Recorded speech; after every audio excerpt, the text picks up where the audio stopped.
And so what I did was above unsubscribe in larger letters, I wrote change email frequency. And there's an option to get daily, weekly, or monthly. And so people that switch from daily to weekly get it on Saturday, and it's basically just a synopsis of the previous week. That decreased unsubscribes by 50%. Welcome to the Show Me the Data podcast by LeadSift, where every week we get marketing and sales leaders from fast-growing B2B tech companies to share specific tactics they use to drive revenue for their business.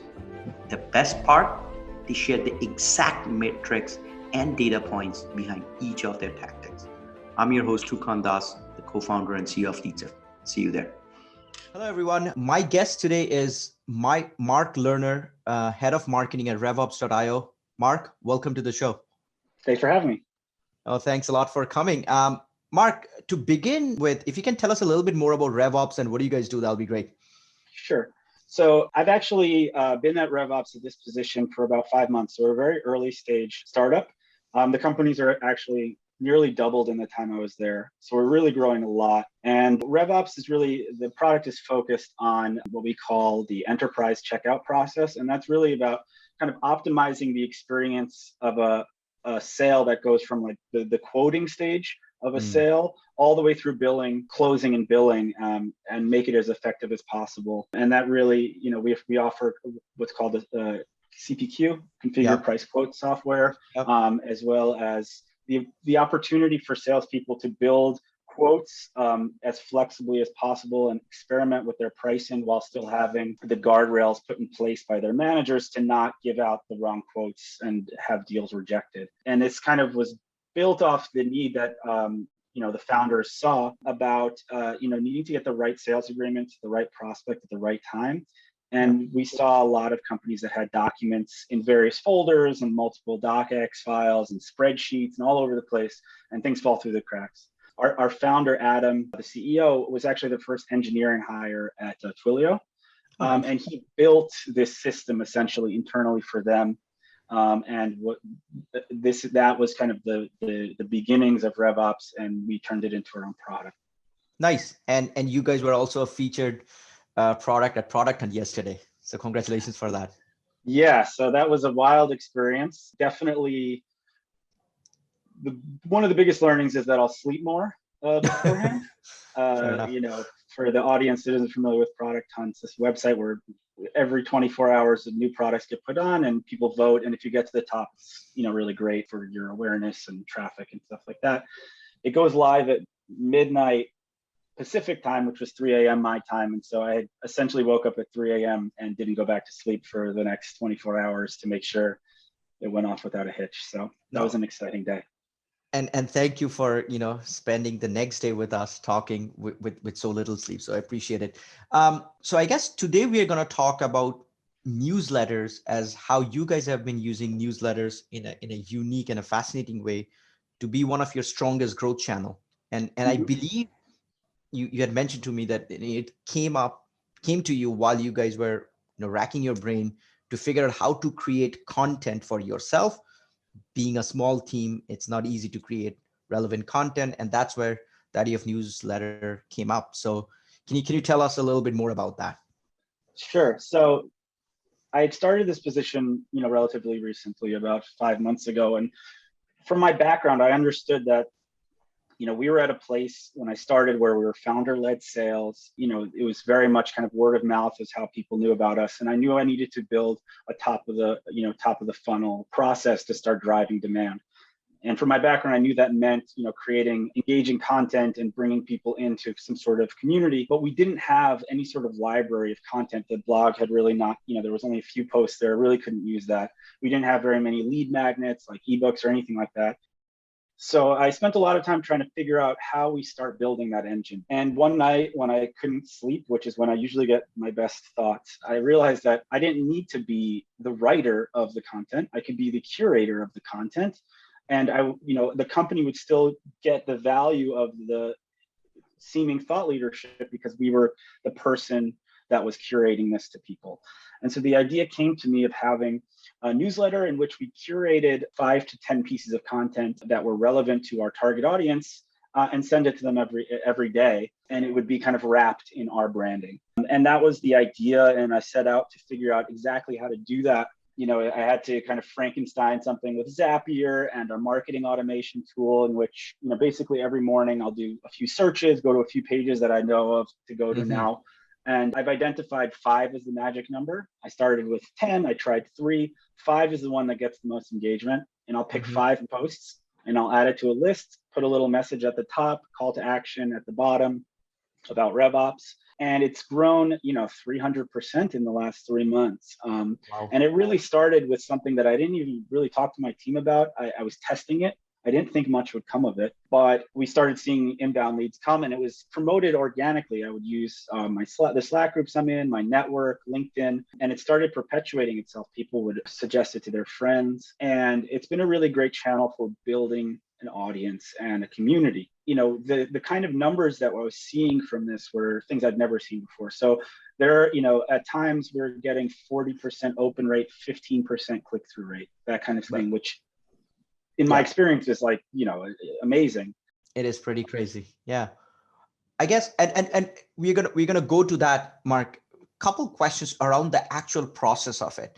Sure. So you said you are sharing this newsletter every day. It's a daily thing, Monday to Friday? It's a daily. It is Monday through Saturday, actually. I was doing it Monday through Sunday, basically 7 days a week. And I decided to tone it down a little bit. And I can go into the reasons of why. It's kind of the thinking behind all of that. If you on the Saturday. Yeah. I'd love to know why did you include the weekend? So when I first started it, I called it the RevOps Daily. So I kind of pigeonholed myself into a daily newsletter. And, I was doing it daily all the way through. And I realized I think maybe 7 days was too much. So what I did was I do the daily 5 days a week.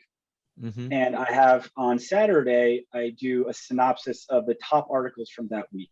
So it's basically, these are the top articles that were the ones that were clicked on the most. And the reason I did this is that I'm not sure exactly why, but around Christmas, New Year's, I noticed there was a much higher level of unsubscribes than I'd gotten before. Our unsubscribe level was very low. And it happened when I sent it over the holiday, essentially. And I think people were a little annoyed. Yeah. And so what I did was, above unsubscribe, in larger letters, I wrote change email frequency. And there's an option to get daily, weekly, or monthly. And so people that switch from daily to weekly get it on Saturday, and it's basically just a synopsis of the previous week. That decreased unsubscribes by 50%. Oh, wow. A little thing. Yeah. Okay. That's super interesting. So are you the only person who's in charge of curating content and running it? I am the sole marketer. I wear all the hats. It takes me about, I would say, an hour every morning to get it. That was my second question. Yeah. So it takes you roughly an hour to set it up. And in that case, Mark, you said that you share 5 pieces of content. Are there that many unique and interesting content around revenue operations, or I guess sales ops and things like that, for you to create, or do you find it difficult? Sometimes they're a stretch.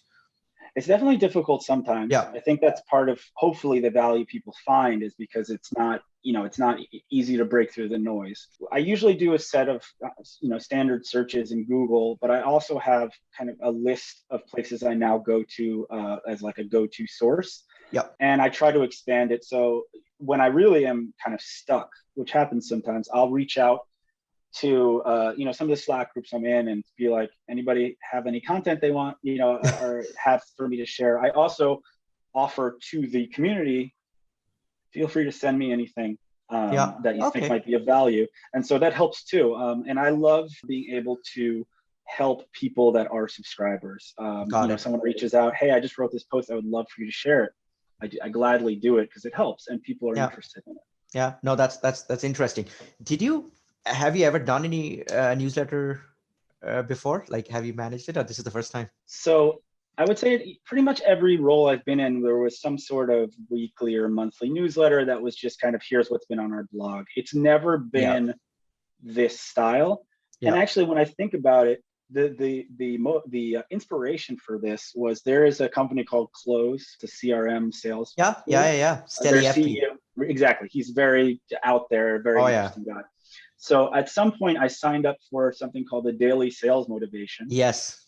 And he sends an email every day. and it's a very little one. It goes to a YouTube video where he says something that's fine. Yet, and I was like, hey, this is interesting. He's sending this every day, but I kind of like it. It doesn't bother me. And that, I think, was the thing that got it in my head that maybe this was the way to do it. No, amazing. One quick question there is, what do you do for the distribution of the newsletter? Or actually, how do you get more subscribers? What are the things that you do to get more subscribers? Yeah. So at first it was really doing something that's not scalable. So I would kind of go everywhere I could, reach out to people I knew, comment in different places. Hey, this is interesting. You should check out our newsletter. And that started it.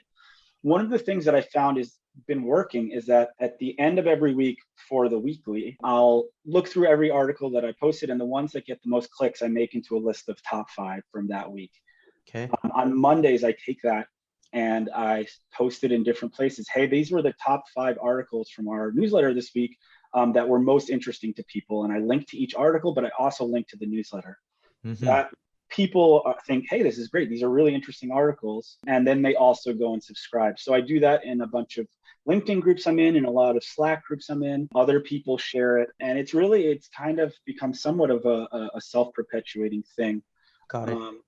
But yeah, and we did an update of our website recently, and we added at the bottom of most pages, an ability to sign up as well. So there is no paid efforts to drive for signups? No, it's been organic. No paid. And did you send out to your like a contact list or something for people to sign up, or no? Yeah, so I have a landing page. It's revops.io/newsletter for anybody. And it basically, I'll link to it. This weekly kind of top 5 list that I do, I'll have the articles, but I'll also include a link to the newsletter so that people know that's where it's coming from, and it sends them to the newsletter landing page. And every day we get a bunch. People are signing up, so it's great. Nice. Now, do you ever include any of your own content or any of your news in the newsletter articles? Yes. So I think very, very early on, I was hesitant to do anything that seemed somewhat promotional. I really wanted to build an audience, an engaging audience, before kind of putting out some sort of offer. That was something I learned from Gary Vee. I don't know if you're familiar with him. Oh, yeah. The jab, jab, right hook kind of thing. Yep. Where you really want to provide as much value before asking for anything. What I do is whenever we have a blog post that we write or that I write and that we have on our blog, I will include it in the list. Usually the first one, obviously. And sometimes I'll use the message at the top of the list to call it out. Got it. Over the last month or so, we've really switched the company to move from the building of awareness to start driving more people into the product. And so I have been working on creating a way to use this as a tool to push people down the funnel without ruining the value that we're providing. And that's been an interesting journey to figure that out. Yeah, no, that's great. So now let's move a little bit more towards like the funnel, that the impact that's having. So once someone subscribes to a newsletter, what do you guys do from a lead nurturing perspective to those people? What's the process? What do you guys do there? Yeah. So, they fill out the form, they become a lead in our system. I'm using a marketing automation system. We're using ActiveCampaign at the moment. And there are a few things happen right away. So they fall into an automated program where first we look at the job title. If we then put them into a bucket of different personas. So if their job title has ops or operations, sales operations, they get bucketed as kind of our ideal persona. If it's like a sales manager, they get another persona. If it's a rep, it's a different persona. If it's a founder, it's a different persona. And if it's none of those, it's just none.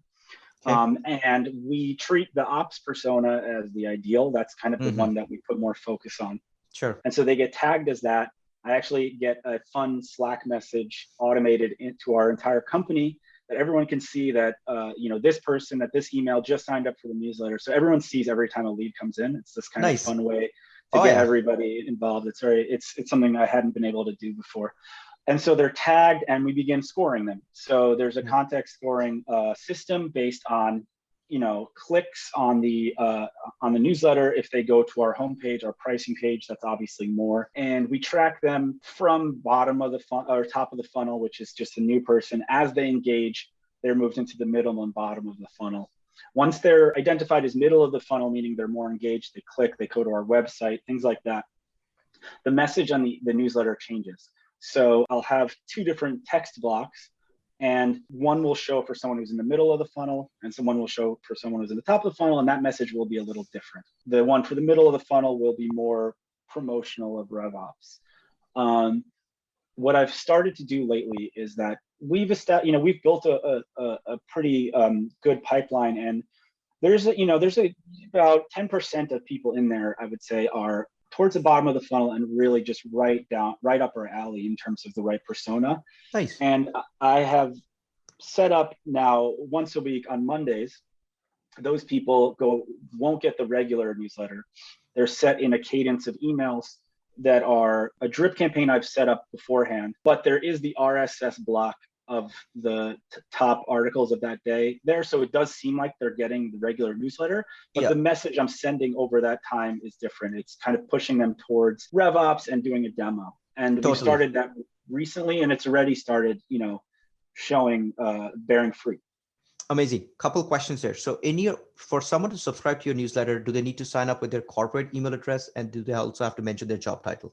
So no on the corporate email address, yes on the job title. That was a decision that I made because I wanted the least friction possible, but I also wanted a way to be able to identify personas, and we do that really based on job titles. So I could have said, it needs to be business, but I suspect that would have lessened the amount of people. And yes, some of the people that come in with their personal email addresses are, really the kind of people we want. So it's better to have them and communicate with them. Yeah. And they would put in like their proper job title, even with their personal email? Yeah. For the most part, it may not be, if somebody's the, head of revenue operations, they might just write RevOps or something, but that's enough for me to be able to know that they're the right persona. Are you guys using some kind of an enrichment service to then match the personal email to a corporate account? So sometimes it hasn't been perfect. So it's something we're working on. There is a little bit of manual work that I do. If once someone hits kind of that bottom of the funnel area, I will go in and look and make sure everything's right. And if the company isn't there, I'll go find it. And I actually did that recently, and there are some real gems that we have in there that we're hopefully we'll be moving down the funnel. Got it. Over time. Mm-hmm. Got it. On average, Mark, how many new subscribers are you getting on a weekly or monthly basis? I would say that we get about, let's say about 30 a week. Okay. So between 100 and 120 a month, 10% of them are ICP fits. So I'm guessing 10 to 12 are actually, I would say about 45% of them are in our ideal profile. Wow. Yeah. For my basically fitting that operations profile. So about 45% of those. And then, we have about 10% that end up at any given time moving into a middle and bottom of the funnel. Got it. Motion. And we project that, there will be, there will be a substantial benefit to the revenue that we have over time as a result of this. So we're starting to see, the pipeline build as a result of this. Yeah, and it's a relatively new process that you have started doing, right? You've only been there for 5 months. So 45% of them are ICP fit, and then 10% of the subscribers then go, more bottom middle of the funnel. Is that when, your sales team takes over those leads to do the demo and go through the sales process? So we're actually at the point where we're not, it's really only if they request a demo that it goes into our sale. There have been a few times where somebody comes in and our salesperson is just like, I got to have this, and he'll reach out directly. Yeah. But, our sales guy's a rock star. If he ever listens to this, Brian, you're a rock star. And he very much wants to keep the newsletter as a valuable way of building our community, and doesn't want to kind of taint that at all. And so we look to have people raise their hand.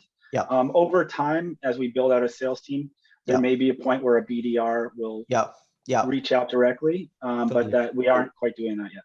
Okay, that's perfect. I guess one question around the process, what does your tech stack look like, Mark, to do this? You mentioned ActiveCampaign as one, Zapier as another one. What are other tools are you using for making this happen? Yeah, so it's Zapier is how I build the daily list. So I created a Zap that it's like use a Chrome extension. I'll find a blog post. I'll hit that Chrome extension. It'll add it to an RSS feed. And in ActiveCampaign, one of the blocks you can use in your email is an RSS feed, and so that basically it feeds that. Okay. Our designer designed the template of the email in ActiveCampaign, and we're using Salesforce as our CRM. We have several analytics tools that are going on with Google Analytics. We're using Heap a little bit. LogRocket lets me kind of look and see how what's going on our website. Those are the basic tools that we're using in our tech stack. It's very it's very simple. This whole thing was built with simplicity in mind because I'm on the marketing side, it's a one-man show right now. We're also there isn't a huge amount of resources put towards this, and so there's as a marketer, as a person in a startup, you have to learn how to be scrappy. It's kind of like, how do you get the most value out of the least amount of investment that you can? And so that has been the philosophy this whole time. No, this is great. I guess wrapping up then, Mark, one thing that newsletter has been there for forever, and everyone has tried to do something like that at some point. We have tried to do newsletter ourselves at LeadSift. I've sort of half-assed it, and it didn't really work very well. So for someone thinking as a growth marketer that is listening in and they're thinking of doing a newsletter, what are some things for them to watch out for when they're thinking of newsletter? Is it like, do they need to be in a certain vertical, or what should they keep in mind when they're thinking of setting up newsletter? I think there's definitely dependent on the vertical. If you're in a vertical where people, because we play in a world of people sort of related to sales and marketing. Those people, I think, are much more open to this kind of thing. True. There's also a larger opportunity to get people in the funnel because they're more active online, especially LinkedIn. But I think the lesson I've learned is that provide as much value as you can and not use it as an immediate way to promote your product. Try to understand your community. So one of the things I've been doing is I see the most engaged people, and I'll find them on LinkedIn and connect with them and say, hey, I'm really glad that you're. And again, there's a lot of things you do that are not scalable at first. And those are the things you need to do to really hit a certain point. But yeah, provide as much value as you can. Don't try to use it immediately as a sales tool. Engage with your audience and become personal. So when I write those newsletters, it is not usually as the voice of the company necessarily. I try to make it sound personal. I sign off as myself. I have my profile picture at the bottom is me holding one of my kids. Like I try to make them think that there's a real person behind it, because there is. And I think that helps a lot too. 100%. Cool. So thank you so much for that. So just to summarize, setting up a newsletter where you originally wanted to think of creating content rather than creating your own content, being resource strapped, you decided to curate content manually, one by one. You send it out 6 days a week, 5 interesting topics a day, and you have primarily stitched it together using existing marketing automation at Zapier, and you're driving 100 to 120 new subscribers.